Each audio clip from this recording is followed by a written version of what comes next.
I tell people all the time, I wish we could argue about best conference in college football. It would be great for the channel. Great discussion, great debate, but we can't. There is no argument. We just saw a couple weekends ago for the 17th consecutive year, the SEC pulled in the most NFL draft selections. They pull in the best talent from high school football, then 3 to 4 years later produce the best results in the NFL draft. In between, the best results on the field, most importantly, both in the regular season and in the postseason for sure. Now, we continue our post-spring power rankings right here at the Voice of College Football. Please like the video, share the videos out on social media, and subscribe. Let's start at number 14, and despite them making so many great strides last season, we've got to keep Vandy at number 14. 5-7, 3-game improvement over 2-10 for Clark Lee, who declared at last year's SEC Media Days, we want to build the greatest program in college football. Well, they've got some work to do still, but defeating Kentucky and Florida, that was monumental for this football team that had not won an SEC game for 26 straight outings. All right, now they've got a quarterback situation with A.J. Swan. He appears to be the starter, although getting some pushback from old-timer Ken Seals. This team has experience on defense. They've got 2 transfers coming in from the group of 5 from the FCS. Little impact probably there. Ray Davis, unfortunately, gone after gaining 1,000 yards in the backfield, and he goes to rival Kentucky. Our number 14 team in the SEC is Vandy. At number 13 in the SEC, we go out to Columbia, Missouri, and check out the Tigers. Eli Drinkwitz is a great conversation. Great to hear at the podium, delivers some fun stuff, is very transparent. However, on the field, the results, are they better than Barry Odom? Check the record. They are not. This could be a hot seat year for Eli Drinkwitz. He's got a huge quarterback battle that started with 5. They've pared it down to 3 or 4, but still a lot of quarterbacks in play. But can one of them step up and be a true number 1 starter in the SEC? They get in Jake Garcia from Miami, who was a 4-star prospect. And, of course, Brady Cook, the incumbent, is still around. Theo Weiss comes in from Oklahoma at wide receiver. Really good player there. Cameron Johnson was one of the prized transfer signees during this transfer portal offseason. The offensive tackle from Houston. The number 13 team in the SEC is Mizzou. 6-7 with a lot of theatrics got Dan Mullen fired. 6-7 was the start for Billy Napier in 2022. Florida football does not look to get much better on the field, although Napier is doing a nice job in recruiting right now for 2024 and beyond. His quarterback looks to be Graham Mertz, the pedestrian quarterback at Wisconsin. Well, this is not a Wisconsin offense, and Graham Mertz is a former 5-star with tools to succeed, but he has yet to deliver on a consistent basis. There's no question about that. The wide receiver play at Florida is not good, has not been good since Dan Mullen left. They do have one of the best running back rooms in all of college football with Trevor Etienne and Montrell Johnson. R.J. Moten is the most recent of the transfers on defense to help out Austin Armstrong in his first season as defensive coordinator. Our number 12 team in the SEC, Florida. Our old buddy Hugh Freeze is back in the SEC Western Division, of course, this time on the Plains and trying to keep it clean on his second go-around in the conference after a successful stay at Liberty. Talking Auburn football in our number 11 spot here at the Voice of College Football.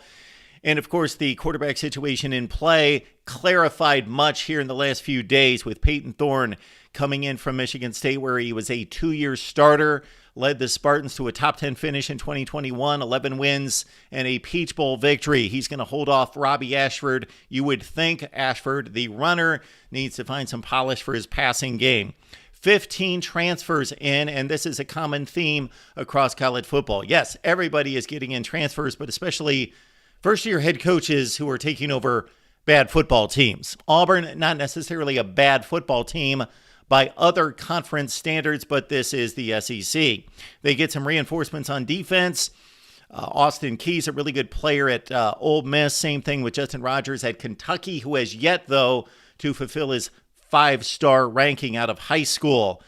Our number 11 team in the SEC looking to gain postseason play for the first time in a few years, Auburn. Mark Stoops is one of the best coaches in college football. That's all there is to it. Kentucky is now a force to be reckoned with. They are now established as a bowl team, a postseason team. That's the floor.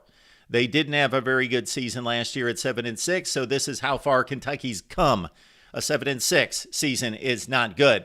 Most of the attention surrounding Kentucky football recently has been around Will Levis, and of course, he's on to the NFL draft a few spots lower than expected or wanted by one Will Levis. In his place, incoming transfer quarterback Devin Leary, who had a remarkable season 2 years ago at NC State, 35 touchdowns, 5 picks, had some injury issues, and less than stellar play around him for the 8-5 Wolfpack last season. So Devin Leary takes over at quarterback, and he lines up with maybe the best wide receiver core that we've seen in Kentucky for quite some time, with Berrien Brown, Tavion Robinson, Dane Key, and others. Ray Davis in the Vandy upset over Kentucky, an embarrassment, of course, for this program, and Mark Stoops ran for over 100 yards in that Vandy win. Well, Devin Leary transferred in from NC State, and Ray Davis said, I want to play with a good quarterback, and he transferred. So Kentucky will not have to deal with Ray Davis when they face the Commodores this year. 4 offensive line transfers are key because Kentucky has been strong up front during Mark Stoops' revival of this program. However, not so last season, as Will Levis was running for his life.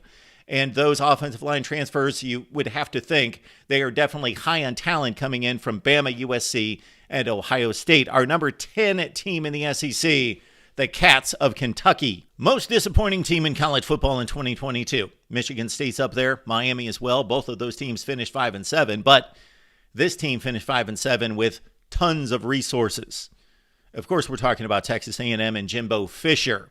The buyout's enormous. You've got a national championship winning coach at Florida State. You had the number 1 rated recruiting class in 2022, and tons of talent coming back all over the place on both sides of the ball from a team that defeated Alabama and finished 8-4. Okay, and they plummet to 5-7. Keep in mind, though, they never were embarrassed on the scoreboard. The embarrassing losses mounted. Of course, they started with App State in terms of the losses, but this team was 1 score away a lot. So a lot of potential here. Connor Weigman has entrenched himself as the starting quarterback, and he earned it at the end of 2022. So all the pursuers of the quarterback job, Max Johnson, Haynes King, Zach Calzada, are elsewhere or buried on the depth chart. It's Connor Weigman's team.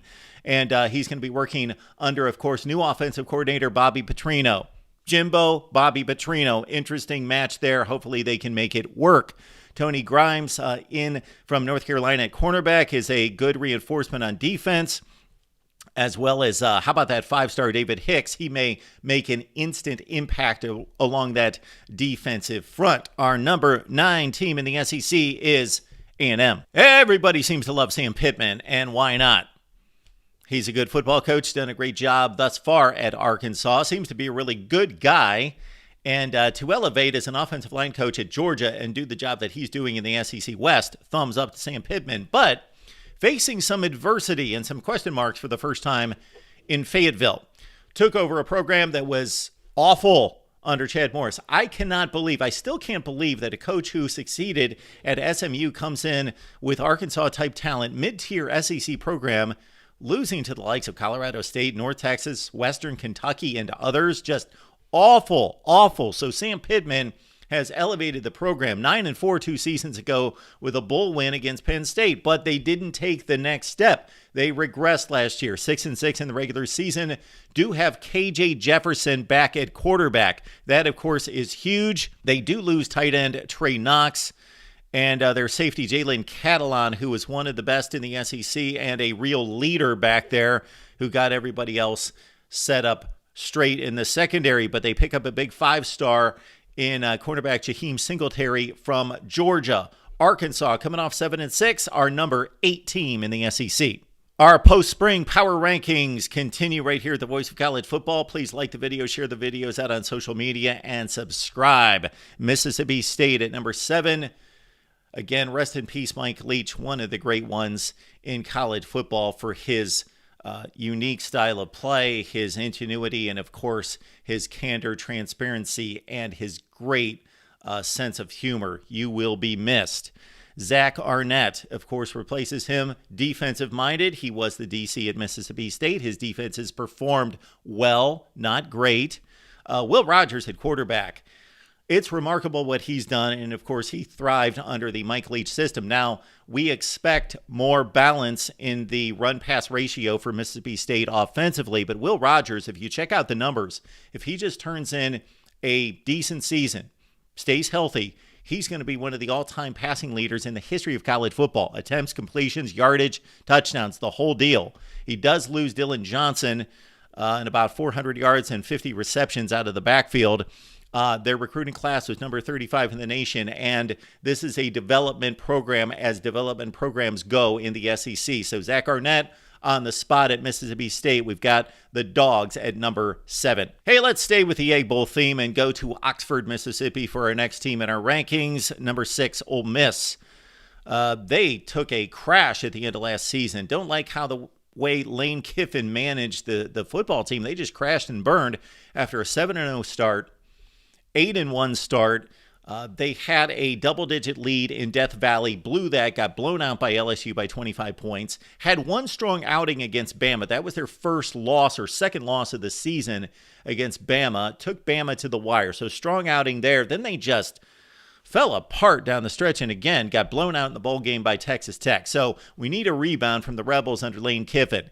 Quarterback battle. This is unmatched in college football. 3 guys that really can play, that have either shown it or have the potential in, of course, Spencer Sanders.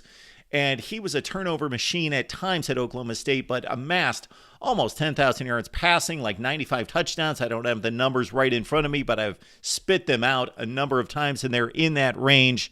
Prolific quarterback at Oklahoma State, leading some really good football teams, but they also have the incumbent, Jackson, and then also Walker Howard coming in from LSU, a former 5-star. Great quarterback battle there.